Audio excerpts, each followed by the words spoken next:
ఆది శంకరాచార్యుల వారి జీవితంలో జరిగిన కొన్ని రమణీయమైన ఘట్టాలని ఒక్కసారి మా ప్రేక్షకులకి వివరిస్తారా? ఆది శంకరాచార్యుల వారి జీవితంలో జరిగిన కొన్ని రమణీయ ఘట్టాలు అనే ప్రశ్న వేసావమ్మా. ఆది శంకరాచార్యుల వారి జీవితంలో జరిగిన అన్ని క్షణాలు రమణీయాలే. అసలు రమణీయత అనేటటువంటిది లేకుండా ఒక్క ఘట్టం కూడా లేదు. ప్రతి ఘట్టము బోధే. పంచదార చిలకలో ముక్కు దగ్గర తీపుందా అండి, తోక దగ్గర తీపుందా, రెక్కల దగ్గర తీపుందా అంటే ఎక్కడ తీపుందని చెప్పగలం? దాని ముక్కు, దాని తోక, దాని రెక్కలు అన్నీ తీయగా ఎలా ఉంటాయో శంకరాచార్యుల వారి జీవిత చరిత్రంతా అత్యంత రమణీయంగా బోధాత్మకంగానే ఉంటుంది. అందులో బాగా సామాన్యులైనటువంటి జనానికి మనసుకు ఆకట్టుకుండేటటువంటి కొన్ని విషయాలు చెప్పుకుందాం. శంకరాచార్యుల వారు పుట్టింది ఎక్కడ? కాలడి అనేటటువంటి ప్రదేశం. ఈ కాలటి ఎక్కడుందయ్యా? కేరళలో ఉంది. ఆ కేరళలో స్వామివారు పుట్టేటప్పటికీ పరిస్థితి ఎట్లా ఉందయ్యా అంటే వేదాల అసత్యం అని వేదాలని నింద చేసేవాళ్ళు. భక్తులైనటువంటి వాళ్ళు భక్తిని వదిలిపెట్టి నాస్తికత్వాన్ని పట్టుకున్నారు. శిష్టాచారముతో యజ్ఞ యాగాదులు చేయాల్సిన వాళ్ళందరూ కూడా అహింస అనేటటువంటి ఒక్క మాటని తీసుకొని, అహింస వేదం ఏనాడో చెప్పింది, అహింస సత్యమస్తేయం అని, బ్రహ్మచర్యం ఇవన్నీ కూడా ఎప్పుడో చెప్పినప్పటికీ ఏదో ఒకే ఒక్క సిద్ధాంతమే సర్వస్వము అని జీవించడం మొదలుపెట్టారు. కాదయ్యా, ఈ భారతదేశం యొక్క హృదయం వేదం, పరమాత్మ యొక్క హృదయం వేదం. అందుకనే శంకరాచార్యులు వారు ఉద్ధరించినటువంటి సంస్కృతి పేరు వైదిక సంస్కృతి అంటారు. ఎక్కడ వైదిక సంస్కృతి అనేటటువంటి పదం వాడినా అక్కడ శంకరాచార్యుల వారు ప్రప్రథమంగా మనకు కనిపిస్తారు. అలాంటి వేద హృదయాన్ని మళ్ళీ తీసుకొని వచ్చి ఈ జనాల్లో ఆవిష్కరించి వీళ్ళల్లో ఉండే మౌఢ్యము, అజ్ఞానము అన్నిటినీ పోగొట్టాలి.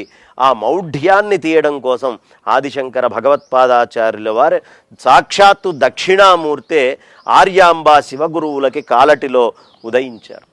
ఉదయించి అసలు ఆయన యొక్క జీవితం ఎంత రమణీయం అంటే, ఆయనకి 8 ఏళ్ల వయస్సు వచ్చేటప్పటికే మహాకాళి, మహాలక్ష్మి, మహాసరస్వతి అమ్మవార్ల అనుగ్రహాన్ని పొందేశారు. ఎలా అంటే, మొట్టమొదట వాళ్ళ అమ్మ 3 సంవత్సరాలు ఉన్నప్పుడు తండ్రి కాలం చేశారు. ఈయనని, నాయనా నువ్వు చిన్న పిల్లవాడివి, నాకు ఓపిక లేదురా, నాకున్న ఏకైక సంతానం నువ్వు, అమ్మవారికి కాసిన పాలు పట్టించిరాపో, మనకి రోజూ పూజించేటువంటి గుడి. అప్పటికే శంకరాచార్యులు వారి అమ్మగారు నిత్యము ఆ క్షేత్రంలోకి వెళ్ళి పూజ చేస్తూ ఉండేది. అలా పూజ చేస్తున్నటువంటి ఆ తల్లి కుదరక పిల్లవాడిని పంపిస్తే పాలిచ్చి, పాలు తీసుకెళ్ళి అమ్మవారి ముందు పెట్టాడు. ఆయన పాలు తాగమన్నాడు. ఆ అమ్మవారు రావట్లేదు, తాగట్లేదు. పెద్దగా ఏడ్చాడు శంకరాచార్యుల వారు. ఏడ్చేటప్పటికి అయ్యో ఏమిటి పిల్లవాడు ఇలా ఏడుస్తున్నాడు అని చెప్పి ఒక్కసారి ఆ అంశలో ఆమె ఆతురతగా వచ్చి ఆ ఉన్న పాలన్నీ తాగింది. తాగంగానే మళ్ళీ ఏడ్చారు శంకరాచార్యులు వారు. అదేమిటి, తాగా కదా ఇప్పుడెందుకు ఏడుపు అంటే, మా అమ్మ రోజు పాలు నీకు ఇచ్చి నువ్వు తాగిన తర్వాత కొన్ని పాలు నాకు ఇచ్చేది, చుక్క లేకుండా మొత్తం తాగేవు, నేనెవరికి చెప్పుకోవాలి అనగానే ఒక్కసారి ఆ తల్లి స్తన్యాన్ని ఇస్తుంది, పాలనిచ్చింది ఆ తల్లి. అక్కడ మహాకాళి, మహాలక్ష్మి అమ్మవారు ఆయన చక్కగా బ్రహ్మచర్యంలో ఉంటూ భిక్షాటన చేస్తూ చక్కగా భోజనం చేసేవారు. ఇది కాలడికి 30 కిలోమీటర్ల దూరంలో స్వర్ణత్మన అని, ఇప్పటికి దానికి ఆ పేరు రావడానికి శంకరులే కారణం. ఆయన భిక్షాటన చేసుకుంటూ ఆ ప్రాంతానికి వెళ్ళారు. వెళ్ళేటప్పటికి పాపం చాలా పేద దారిద్ర్యంలో ఉన్నటువంటి ఒక స్త్రీ, ఇంట్లో ఏమీ లేదు, భర్త యాచనకు వెళ్ళాడు, ఆయన ఇంకా తిరిగి రాలేదు, ఇతనికి ఏమి ఇవ్వాలి అని వెతుకుతూ చిరిగిపోయినటువంటి వస్త్రాలతో ఉన్నటువంటి ఆ తల్లి బ్రహ్మచారి ఇంటికి వచ్చి రిక్తహస్తాలతోటి వెళ్ళిపోతే ఆ పుణ్యం, ఇంట్లో ఉన్నటువంటి పుణ్యం అంతా వెళ్ళిపోతుంది. అందుకని బ్రహ్మచారిని ఎప్పుడూ ఉత్త చేతులతో ఇంట్లో నుంచి పంపించకూడదు, ఏదో ఒకటి ఇవ్వాలి, లేకపోతే వాడు పుణ్యం అంతా మూట కట్టుకొని పోతాడు. కాబట్టి వెతికి ఒక ఆమ్లకాన్ని, అంటే ఒక ఉసిరికాయ, ఎండిపోయిన ఉసిరికాయని తీసుకొని వెళ్ళి ఆయన చేతిలో అలా వేసింది. ఆయన జోలెలో వెయ్యంగానే ఆ తల్లి దీనస్థితిని చూశారు. కరుణాలయం, అపారమైనటువంటి కరుణ. ఆదిశంకర్లకి కాస్త కరుణ కాదు, విశేషమైనటువంటి కరుణ. వెంటనే ఆయన కనకధారా స్తవం చేశారు. కనకధారా స్తవం చేసేటప్పటికీ సాక్షాత్తుగా లక్ష్మీ అమ్మవారు ప్రసన్నమైంది, మహాకాళి అయిపోయింది, మహాలక్ష్మి ఇక్కడ వచ్చింది. ఈ మహాలక్ష్మీ అమ్మవారు పరిపూర్ణంగా ఆయన్ని అనుగ్రహించి ఆ మహాలక్ష్మీ స్వరూపమైనటువంటి బంగారపు ఉసిరికాయలు ఆవిడికి అనుగ్రహించింది. ఒక్క మాట అంది, ఈవిడి దగ్గర ఏం పుణ్యం లేదయ్యా, ఏం పుణ్యం చూసి ఇమ్మంటావు అంటే, నాకు ఈ ఉసిరికాయ ఇచ్చిన పుణ్యానికి ఏమిస్తావో ఇవ్వమ్మా. ఆ ఉసిరికాయ కోసం బంగారపు ఉసిరికాయల కుప్పను కురిపించింది ఆ తల్లి. కాబట్టి మహాలక్ష్మి. ఇక సర్వజ్ఞ పీఠాన్ని ఎక్కేటప్పుడు శంకరాచార్యులు వారు సాక్షాత్తు సరస్వతి అమ్మవారు వచ్చి ఎదురుగుండా నిల్చొని జగద్గురు అనేటటువంటి పదముతోటి అనుగ్రహించింది సరస్వతి అమ్మవారు. సర్వజ్ఞ పీఠాన్ని అధిరోహించారు ఆయన. కాబట్టి మహాకాళి, మహాలక్ష్మి, మహాసరస్వతి అంటే స్త్రీ స్వరూపమైనటువంటి శక్తిని పరిపూర్ణంగా ఆరాధించి ఎలా అనుగ్రహాన్ని పొందొచ్చు అనే విషయాన్ని ఆదిశంకర భగవత్పాదాచార్యుల వారు కంటికి కట్టినట్టుగా మనకి చూపించారు. అది గొప్పతనం శంకరాచార్యుల వారి చరిత్రలో. ఇవి ఎంత బాగున్నాయమ్మా ఘట్టాలు వినటానికి. 8 ఏళ్ల లోపు వేదాలన్నీ పూర్తి చేశాడా, 12 ఏళ్ల లోపు శాస్త్రాలన్నీ పూర్తయిపోయినాయా, 16 ఏళ్ల కల్లా చక్కగా దశోపనిషత్తులకి రాశారు, బ్రహ్మసూత్రాలకి రాశారు. అట్లాగే బ్రహ్మసూత్ర దాని వ్యాసుల వారితో చర్చ కూడా చేశారు.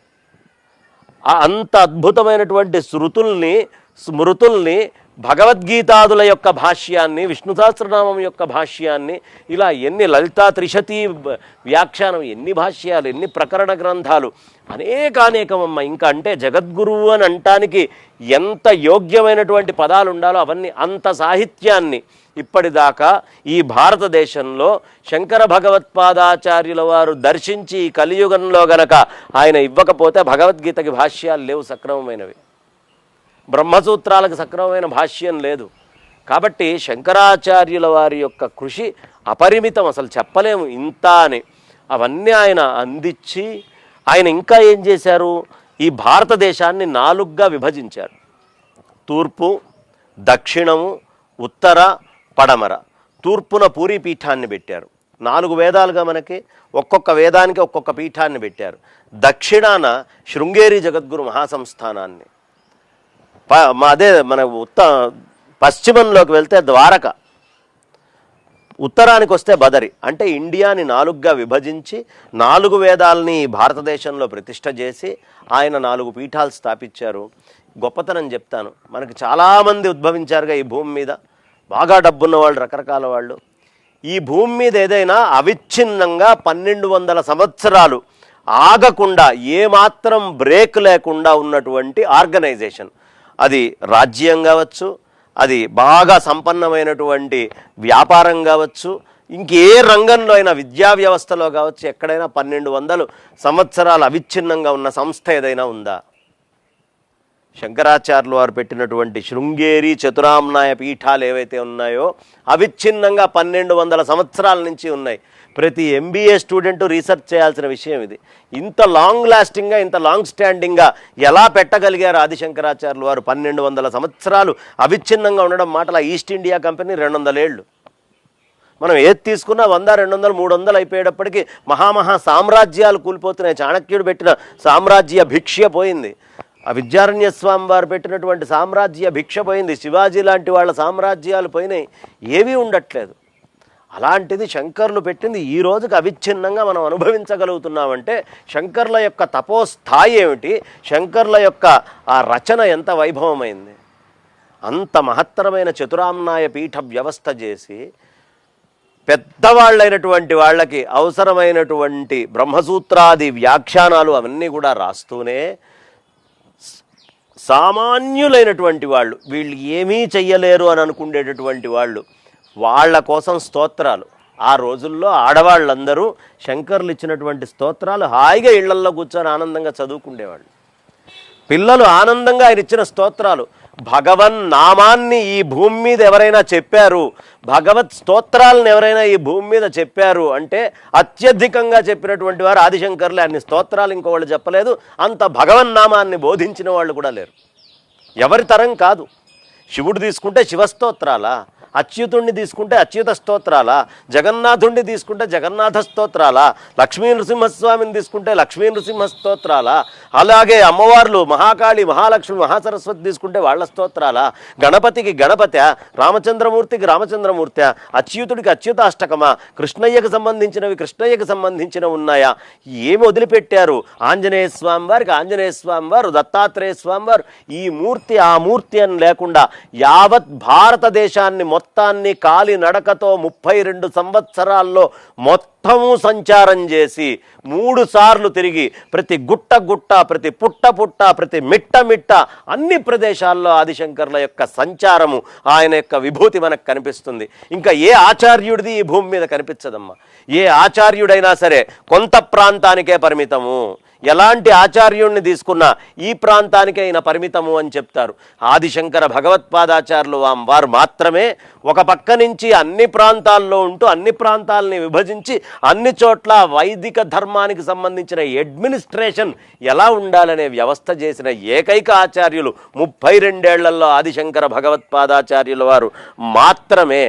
ఇవాళకి ఇళ్లల్లో ఆడవాళ్ళు లలిత చదువుకుంటున్నారన్నా, ఇవాళ ఆడవాళ్ళు ఇళ్లల్లో కూర్చొని విష్ణు సహస్రనామాలు చదువుకుంటున్నారన్నా, భగవద్గీత చదువుకుంటున్నామన్నా, ఎవరైనా సరే భగవద్గీతను చదివి తరిస్తున్నారన్నా, సౌందర్య లహరిని తీసుకుంటున్నారన్నా, తల్లిని కాస్త గౌరవిస్తున్నారన్నా, తండ్రిని అభిమానిస్తున్నారన్నా, ఇంత ఏదో ఒక నామము, విభూది నామమో ఊర్ధ్వపుండ్రమో, నాస్తికులైనటువంటి బౌద్ధులు జైనుల్ని ఆయన ఖండించి వైదిక మతాన్ని స్థాపించారు కాబట్టే మిగతా ధర్మాలు, మిగతా అయినటువంటి కట్టు బొట్టు ఆచార వ్యవహారాలు ఇవాళ భారతదేశంలో బతికి ఉన్నాయి.